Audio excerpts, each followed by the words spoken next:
Sir வணக்கம் sir. வணக்கம் marshal. இந்தியாவையே உலுக்கி இருக்கக்கூடிய சம்பவம். மகாராஷ்டிரா துணை முதலமைச்சர் அஜித் பவார் அவர்கள் ஒரு சிறிய ரக விமானத்தில் பயணம் செய்து கொண்டிருந்தார். திடீரென அந்த விமானம் விபத்துக்குள்ளாகி அவர் உள்ளிட்ட 5 பேர் உடல் கருகி உயிரிழந்திருக்கிறார்கள். எப்படி பாக்குறீங்க? இதனுடைய பின்னணியை பத்தி கொஞ்சம் சொல்லுங்க. முதல்ல மகாராஷ்டிரா துணை முதல்வர் அஜித் பவார் அவர்கள் மறைவுக்கு ஆழ்ந்த அனுதாபம், இரங்கலை தெரிவித்துக் கொள்கிறேன். இது ஒரு தனி விமானத்தில் இன்னைக்கு காலைல 8:10 கிளம்பியிருக்காரு. பாராமதிக்கு போய் இறங்குறதுக்கு முன்னால 100 மீட்டருக்கு முன்னால லேண்டிங்கில் ப்ராப்ளம் வந்திருக்கு. அது என்ன ப்ராப்ளம்னு இன்னும் டிசிசிஏ எல்லாம் ரிசர்ச் பண்ணிட்டு இருக்காங்கன்னு நினைக்கிறேன். இன்னும் எதனால விமான விபத்து நடந்தது என்று இன்னும் இது வரைக்கும் தெரியல.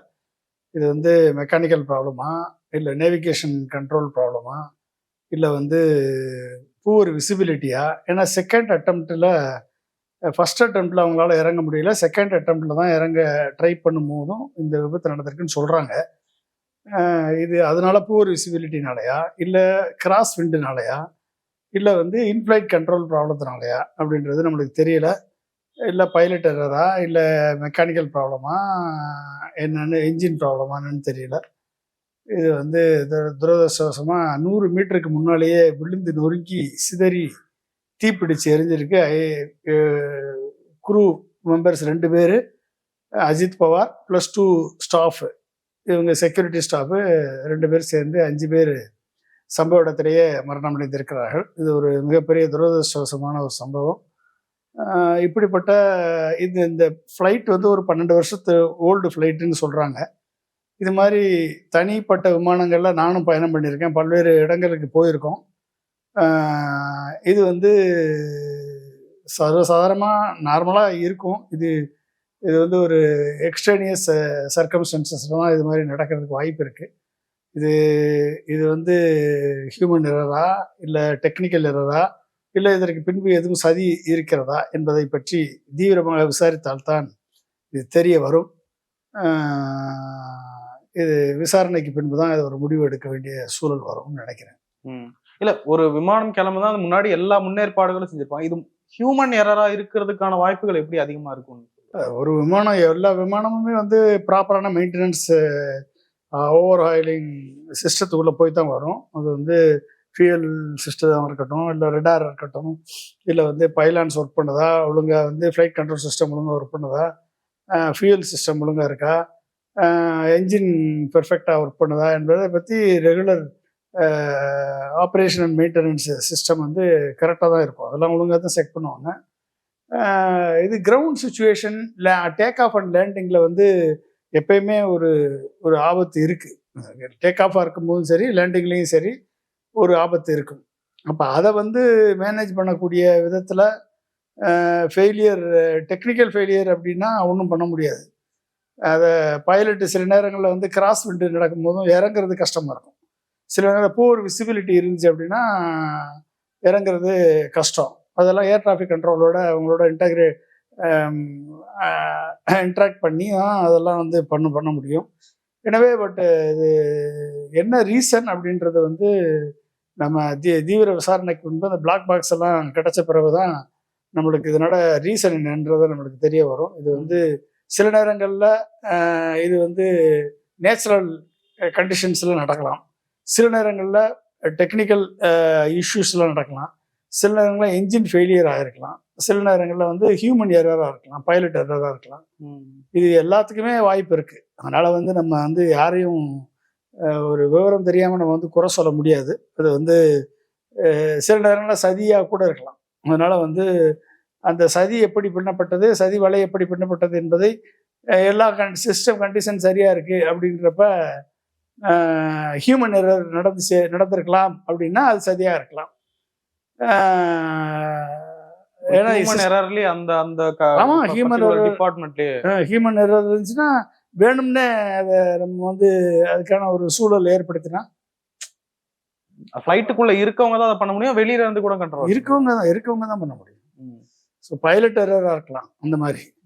ஸோ ராங் ஜட்ஜ்மெண்ட்டாக இருக்கலாம். ஸோ இப்படி பல்வேறு ரீசன்ஸ் இருக்குது.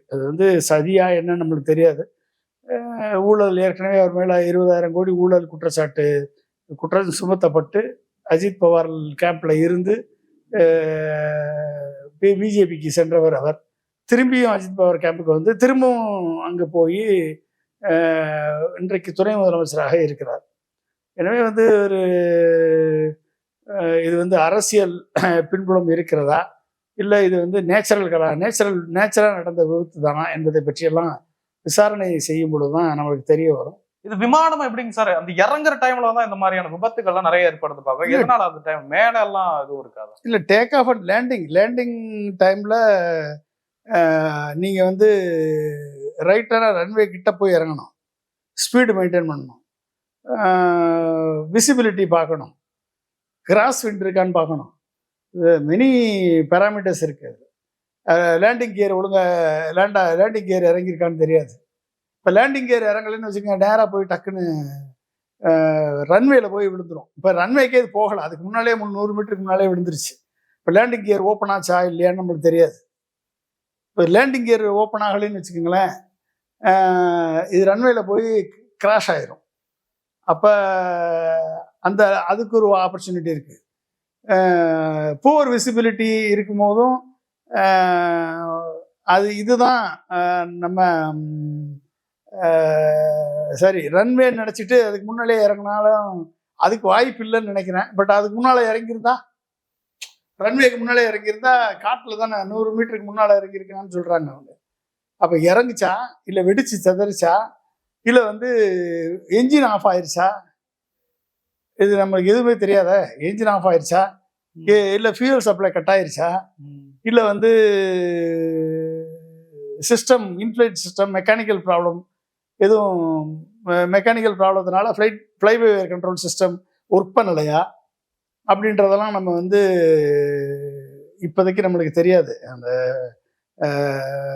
பிளாக் பாக்ஸ் எடுத்த பிறகு தான் எப்படி ரெக்கார்ட் ஆகிருக்கு, பைலட் என்ன கடைசியாக கமெண்ட் கொடுத்தாரு, எதை ட்ரை பண்ணார், எப்படி வந்து ஏடிசி ஏர் டிராஃபிக் கண்ட்ரோலில் என்ன பேசினார், என்ன சொன்னார், எப்படி எமர்ஜென்சி லேண்டிங் ஆச்சு, ஏன் எமர்ஜென்சி லேண்டிங் ஆக வேண்டிய சூழல் ஏற்பட்டது, அப்போ எமர்ஜென்சி லேண்டிங் ஆகணும் அப்படின்னு நினச்சோம்னா ஏன் 100 மீட்டருக்கு முன்னால் லேண்ட் பண்ண வேண்டிய தேவை வந்தது. அப்போ இத்தனை கொஸ்டின்ஸுக்கு நீங்கள் ஆன்சர் பண்ணணும். அப்போ இத்தனை கொஸ்டினை நீங்கள் ஆன்சர் பண்ணும் பொழுது இது வந்து அப்போ தான் அதுக்கு என்ன விட தெரியும் நம்மளுக்கு. அது வரைக்கும் நம்ம யார் வேணாலும் நம்ம குற்றச்சாட்டு சொல்ல முடியாது. விமானத்துல இருந்து இந்த ஒருவேளை அந்த விமானம் ஃபயர் ஆகுதுன்னா அது தரையில விழுறதால மட்டும்தான் ஃபயர் ஆகுமா, அது உரசுறதுனால, இல்ல ஆட்டோமேட்டிக்கா உள்ள இருந்து ஃபயர் வர வாய்ப்பு இருக்கா? இல்லை, ஃபயர் வந்து எப்போ ஆகும், ஃபயர் வந்து ஒன்று வந்து என்ஜின் மேல்ஃபங்க்ஷன் ஆகணும். ஓகே, என்ஜின் மேல்ஃபங்க்ஷன் ஆகி அது வந்து அதுக்குள்ளே வந்து ஒரு என்ஜின் வந்து கிராஷ் ஆச்சுன்னு வச்சுக்கோங்களேன், அந்த நேரத்தில் ஃபயர் ஆகிறதுக்கு வாய்ப்பு இருக்குது. அது மேலேயே கூட ஃபயர் ஆகும், அது ஒன்றும் நம்ம சொல்ல முடியாது. சில நேரம் ஃபியூயல் வந்து லீக்கேஜ் ஆகி அது வந்து அதனால ஃபயர் ஆகிறதுக்கு வாய்ப்பு இருக்குது. உராய்வு ஏற்பட்டு அதனால ஃபயர் ஆகிறதுக்கு வாய்ப்பு இருக்குது. இப்போ ஃபியூயல் லீக்கேஜ் ஆச்சா, இல்லை என்ஜின் கிராஷ் ஆச்சா, என்ஜின் ஸ்ட்ரக் ஆச்சா, இல்லை வந்து ஃபியூயல் சப்ளை கட் ஆச்சா, இது எதுவுமே நம்மளுக்கு தெரியாது. அதனால் வந்து இல்லை வந்து சரி செய்யலாம்.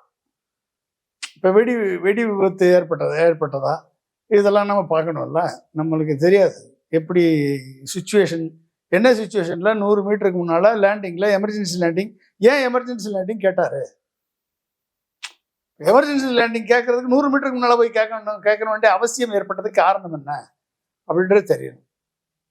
100 மீட்டர் தான், 100 மீட்டரில் ஜஸ்ட்டு ஒரு 5 செகண்ட்ஸில் உள்ள போய் கிராஸ் ஆயிரும். ஆனால் 100 மீட்டருக்கு முன்னால் விழுந்துருச்சே, எப்படி விழுந்தது? புவர் விசிபிலிட்டினால பைலட் வந்து மிஸ்ஜட்ஜ் பண்ணி தரையில் இறக்கிட்டாரா, இறங்கின பிறகு தீ பிடிச்சதா, இல்லை மேலேயே தீ பிடிச்சி கீழே விழுந்துச்சா, இது எதுவுமே நம்மளுக்கு தெரியாது.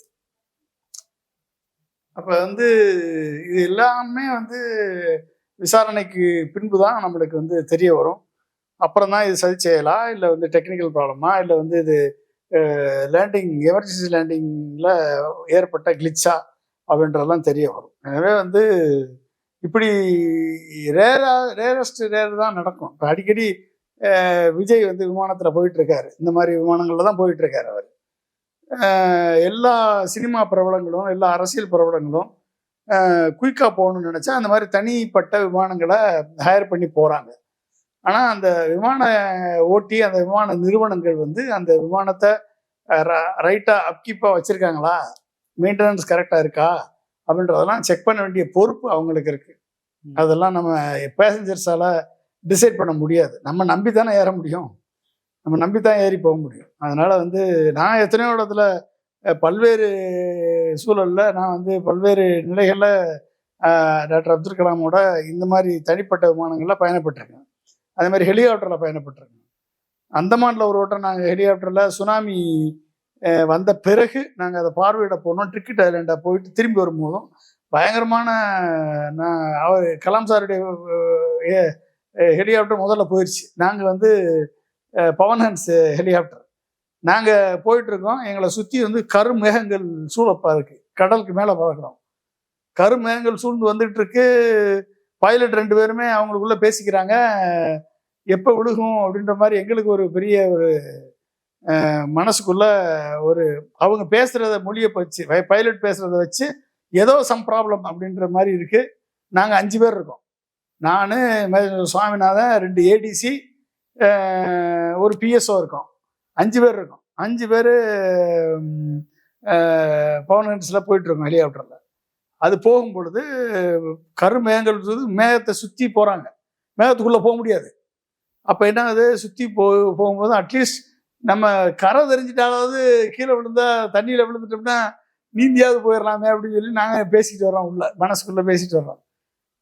அப்புறம் ஒரு வழியாக அவர் நேவிகேட் பண்ணி மேகங்களுக்குள்ளே போகாமல் அப்படியே ஸ்லோவாக இது பண்ணி அப்புறம் ஒரு இடத்துல வந்து எங்களுக்கு ஒரு ஓப்பனிங் கிடச்சிது. அதில் வந்து அப்படியே கீழே இறங்கி கரை தெரிஞ்சுது. அதுக்கப்புறம் தான் எங்களுக்கு ஒரு கரை தெரிஞ்ச ஒன்று தான் எங்களுக்கு வந்து ஒரு நிம்மதி பெருமூச்சு விட்டோம். அதனால் வந்து எந்த நேரத்தில் எப்படிப்பட்ட ஒரு சூழல் வரும் அப்படின்றது வெரி அன்பிரடிக்டபிள் சுச்சுவேஷன். ரொம்ப ரொம்ப ரொம்ப டேஞ்சரான சுச்சுவேஷன். நான் வந்து கார்கில் குமார் பீக் வரைக்கும் மேலே ஹெலிகாப்டரில் போயிருக்கேன். நான் கார்கிலுக்கு மேலே 10,000 அடி குமார் பீக். அதுக்கு வரைக்கும் ஹெலிகாப்டர் -12 -40 வரைக்கும் அது போகும். அது அப்போ அப்படிப்பட்ட ஒரு கண்டிஷன்லேயே வந்து ஹெலிகாப்டரில் போய் மிலிட்ரி ஹெலிகாப்டர் அதில் போயிட்டு எல்லாம் வந்திருக்கேன் நான். அதனால் வந்து இது எந்த நேரத்தில் எப்படி நடக்கும்ன்றது நம்மளுக்கு தெரியாது. Very very unpredictable situation. இதில் வந்து அதை கொஞ்சம் முன்கூட்டியே கணிக்க முடியாதுங்க சார். ஒரு ஃப்ராக்ஷன் ஆஃப் இந்த ஃபியூ செகண்ட்ஸ் தான் நடக்குமா? ஏன்னா விமானத்துல நிறைய பாதுகாப்பு, ஏதாவது தற்காப்புக்கு எல்லாம் இருக்கும்னு சொல்லுவாங்க. ஏதாவது அச்சுறுத்தல் வருதுன்னா? இல்லை, 2 என்ஜின் இருக்கு. என்ஜின் வந்து 2 என்ஜின் இருக்கு. ஒரு என்ஜின் ஃபெயிலியர் ஆனால் கூட ஒரு என்ஜின் வச்சு மேனேஜ் பண்ணலாம். லேண்டிங் கியர் ப்ராப்ளம் வந்துச்சுன்னா அப்படின்னா வந்து அது ஒரு ஒரு ஒரு டேஞ்சர். எந்த நேரத்தில் திடீர்னு மெக்கானிக்கல் ப்ராப்ளம் வந்து இப்போ நீங்கள் அகமதாபாத் ஃப்ளைட்டு கிராஷ் நடந்துச்சுல்ல, 240 பேர் செத்தாங்கல்ல, எப்படி போச்சு? ஃபியூயல் கட் ஆச்சுன்னு சொன்னாங்க. ஃபியூயல் சப்ளை கட் ஆயிடுச்சு. ஃபியூயல் போன உடனே தான் மேடே அனௌன்ஸ் பண்ணாங்க. ஸோ அப்போ வந்து எப்படி ஃபியூயல் லிங்க் கட் ஆச்சுன்னே தெரியல. இன்னைக்கு வரைக்கும் அது மர்மமாக தான் இருக்குது அது நம்மளுக்கு. அது மாதிரி வந்து எந்த நேரத்தில் எது நடக்குது அப்படின்றது வந்து நார்மலாக it is very safe. Flight journey வந்து ரொம்ப சேஃபான ஜேர்னி, ரொம்ப வந்து பாதுகாப்பான ஜேர்னி, 100% பாதுகாப்பான ஜேர்னி. ஆனால் விழுந்துச்சு அப்படின்னா அவ்வளோதான். ஸோ அந்த மாதிரியான ஒரு சுச்சுவேஷன். அது சொல்லுவாங்க, இந்த பேராஷூட் கொடுத்து தப்பிக்கலாம், அந்த மாதிரி டைம்லாம் கூட இருக்காதா? எப்படி பேராஷூட்லாம் கொடுத்து ஏதாவது ஆபத்துனா கீழே குதிச்சிடலாம் அந்த மாதிரி? இல்லை, அது நீங்கள் எப்படி பேராஷூட் குதிச்சு பண்ணுற அளவுக்கு செகண்ட்ஸில் நடந்துருமே அது. ஓ, நீங்கள் அதெல்லாம் யோசனை பண்ணுற அளவுக்கு எதுவும் இருக்காது. திடீர் கிராஷ் நடக்கும் பொழுது நீங்கள் வந்து அந்த நேரத்தில் என்ஜின் ஃபெயிலியர் ஆச்சுன்னு வச்சுக்கோங்க, டக்குன்னு உடனடியாக கீழே விழுகும் போது நம்ம நினச்சி கூட பார்க்க முடியாத நேரத்தில் விழுந்துடும், அது ஆக்சிடென்ட் ஆகிடும். ஓகே. அப்போ தீப்பிடிச்சு எறியும் போதும் நீங்கள் செதறிடும், உடஞ்சிரும், எல்லாம் நடக்கக்கூடிய வாய்ப்புகள் இருக்கு. அப்போ வந்து இதை ஒரு எதனால நடக்குது அப்படின்றத நம்ம ப்ரிடிக்ட் பண்ண முடியாது. இது வந்து 100 மீட்டருக்கு முன்னால் இப்போ கிராஸ் லேண்டிங்லாம் ஈஸியாக மேனேஜ் பண்ணுவாங்க பைலட்ஸ். அவங்க நேவிகேட் பண்ணி கரெக்டாக கொண்டு போய் ஸ்லோ பண்ணி இந்த விண்டு கண்டிஷனுக்கு தகுந்த மாதிரி. ஒரு வட்டம் நானே அப்துல் கலாம் சார் போகிறப்ப ஒரிசாவில் தரையிறங்கும் போது விண்டு கண்டிஷன் பயங்கரம். 2 வட்டம் ட்ரை பண்ணுறாங்க. செகண்ட் அட்டம்ப்ட்டும் அது அது வந்து பேசஞ்சர் ஏர்கிராஃப்ட் இறங்க முடியல, அப்படி இழுக்குது. என்ன நடக்குமோ அப்படின்ற மாதிரி சுச்சுவேஷன் வந்துச்சு. அப்புறமேட்டு பைலட் வந்து 3வது முறை இறங்குறதுக்கு ட்ரை பண்ணி அப்புறமேட்டு அதை கரெக்டாக கொண்டு போய் இறக்குனார். அப்போ விண்ட் கண்டிஷனும் இது வெரி வெரி சொல்ல வேண்டியது சூழல் இருக்கும். அது வந்து கீழேன்னா உங்களுக்கு எந்த ஆல்டிடியூடில் வந்து இது நடந்துச்சு அப்படின்றத, ஏன்னா 100 மீட்டர்னா இறங்கியிருப்பாங்க, ஆல்மோஸ்ட் தரையை தட்டுற அளவுக்கு கீழே வந்திருப்பாங்க. கீழே வந்து விழுகும்போது அதுவும் இந்த மாதிரி கரடுமுரடான பகுதியில் விழுந்திருக்காது. அது நாட் அ பிளைன் ஏரியா மாதிரி தெரியல, இந்த மலைப்பகுதி மாதிரி தெரியுது. அதனால் இது எப்படி நடந்துச்சுன்றத இன்ஜின் ஃபெயிலியரா இல்லை டக்குன்னு வந்து எமர்ஜென்சி லேண்டிங் ஆக வேண்டிய சூழல் ஏன் வந்தது? எமர்ஜென்சி லேண்டிங் எப்போ எப்போ பண்ணுவாங்க? ஒன்று ஃபியூயல் சப்ளை இல்லாமல் இருக்கணும், இல்லை ஏதாவது இன்ஜின் ஃபெயிலியராக இருக்கணும், மெக்கானிக்கல் ஃபெயிலியராக இருக்கணும், இல்லை லேண்டிங் கியர் வந்து இல்லை ப்ராப்ளம் இருக்கணும், ஒரு லேண்டிங் கியர் இறங்கி இன்னொன்று இறங்காமல் இருக்கலாம். ஸோ இந்த மாதிரியான பல்வேறு ரீசன்ஸ் இருக்குது. இல்லை flight by wire control system work பண்ணாமல், மெக்கானிக்கல் சிஸ்டம் ஒர்க் பண்ணாமல், ரட்டர் ஒர்க் பண்ணாது, பைலான்ஸ் ஒர்க் பண்ணாது. இந்த மாதிரி விஷயங்கள்ல வரும் பொழுதும் அதனுடைய கீழே இறங்க முடியாமல் போக வேண்டிய சூழல் வந்தாலும் வந்துடும். ஒன்று டேக் ஆஃப், லேண்டிங், பிச்சு, கண்ட்ரோல் இதெல்லாம் வந்து ஒழுங்காக மேனேஜ் பண்ண முடியலைன்னு வச்சுக்கோங்களேன், சிக்கலாயிடும். அதெல்லாம் இந்த மாதிரி எது நடந்துச்சு அப்படின்றத பார்த்தா தான் தெரியும். கருப்பு பெட்டி மூலமாக ஏதாவது இது கிடைக்கும்? கருப்பு பெட்டி மூலமா என்னென்ன கமெண்ட்ஸ் ட்ரை பண்ணாரு அப்படின்றது தெரியும் நம்மளுக்கு. எப்படி லாஸ்ட் மினிட்ல என்ன நடந்துச்சு, எதனால எல்லாமே, எந்த சிஸ்டம் ஃபெயிலியர் ஆச்சு, எந்த சப்சிஸ்டம் ஃபெயிலியர் ஆச்சு, என்ன பைலட் வந்து என்ன சொன்னார் ஏடிசிக்கு, என்ன காரணம், என்ன கமெண்ட் கொடுக்க ட்ரை பண்ணாரு அப்படின்றதெல்லாம் நம்மளுக்கு தெரிஞ்சிடும். அப்போ இந்த சீக்வன்ஸ் அட்டம் பண்ணியிருக்காரு அவர் சேவ் பண்ணுறதுக்கு, எமர்ஜென்சி லேண்டிங் பண்ணுறதுக்கு என்னென்ன ஸ்டெப் எடுத்திருக்காரு, இந்த ஆக்சிடெண்ட்டை தவிர்ப்பதற்கு என்னென்ன ஸ்டெப் எடுத்திருக்காரு அப்படின்றத பொறுத்தே நம்மளுக்கு வந்து எதனால இந்த ஸ்டெப் எடுத்தாருன்றத பார்க்கும்பொழுது நம்மளுக்கு தெரிஞ்சிடும். கண்டிப்பாக தெரியும்.